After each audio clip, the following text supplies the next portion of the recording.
നിയമസഭാ തെരഞ്ഞെടുപ്പിൽ അന്തിമ പോളിംഗ് കണക്കുകൾ പുറത്തുവിട്ടില്ല എന്ന വിവാദങ്ങൾക്കിടെ വിശദീകരണവുമായി മുഖ്യ തെരഞ്ഞെടുപ്പ് ഓഫീസർ. സർവീസ് വോട്ടുകൾ ചേർക്കാതെയുള്ള പോളിംഗ് ശതമാനം 79.63 ആണെന്നും അന്തിമ കണക്കുകൾ പുറത്തുവിടുന്നതിൽ വൈകൽ ഉണ്ടായിട്ടില്ല എന്നും രത്തൻ യു കേൽക്കർ പ്രതികരിച്ചു. കൃത്യമായ പോളിംഗ് ശതമാനം പുറത്തുവിടണമെന്നാവശ്യപ്പെട്ട് രാഷ്ട്രീയ പാർട്ടികൾ കേന്ദ്ര തെരഞ്ഞെടുപ്പ് കമ്മീഷനെ സമീപിച്ചിരുന്നു.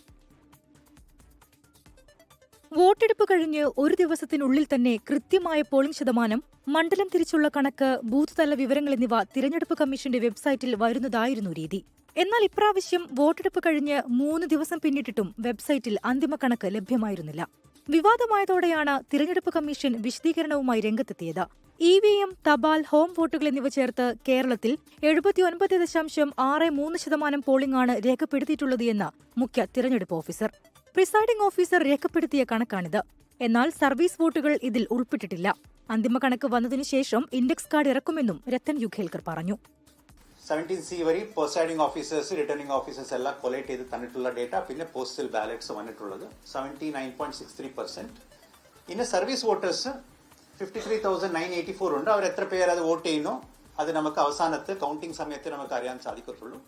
അത് കാണിട്ട് ഇൻഡെക്സ് കാർഡ് വിതിൻ 48 hours പ്രഖ്യാപനം നടക്കണം എന്നുള്ള ഒരു നിർദ്ദേശം കമ്മീഷന്റെ ഭാഗത്തുനിന്നുണ്ടായിട്ടുണ്ട്. സോ 79.63 പ്ലസ് എന്താണ് വരാൻ പോകുന്നത് സർവീസ് വോട്ടേഴ്സിന്റെ ഭാഗത്തിനുള്ളത് അത് നമുക്ക് കണക്കാക്കിയിട്ട് അവസാനത്തെ ഇൻഡെക്സ് കാർഡിലെ ബാക്കി കാര്യങ്ങൾ നമ്മൾ പറയുന്നതായിരിക്കും.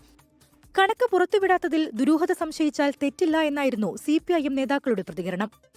തെരഞ്ഞെടുപ്പ് കഴിഞ്ഞാൽ പിറ്റേ ദിവസം അല്ലെങ്കിൽ ഒരു ദിവസവും കൂടെ എടുക്കും. 2 ദിവസം എടുത്തുകൊണ്ട് തെരഞ്ഞെടുപ്പിന്റെ അന്തിമ വോട്ട് പ്രസിദ്ധീകരിക്കുന്നതാണ്.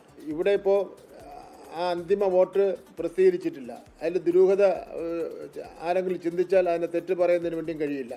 കൃത്യമായ പോളിംഗ് ശതമാനത്തിന്റെ കണക്ക് പുറത്തുവിടണമെന്നാവശ്യപ്പെട്ട് പ്രതിപക്ഷ നേതാവ് VD സതീശൻ കേന്ദ്ര തിരഞ്ഞെടുപ്പ് കമ്മീഷന് കത്തയച്ചിരുന്നു. 24 തിരുവനന്തപുരം.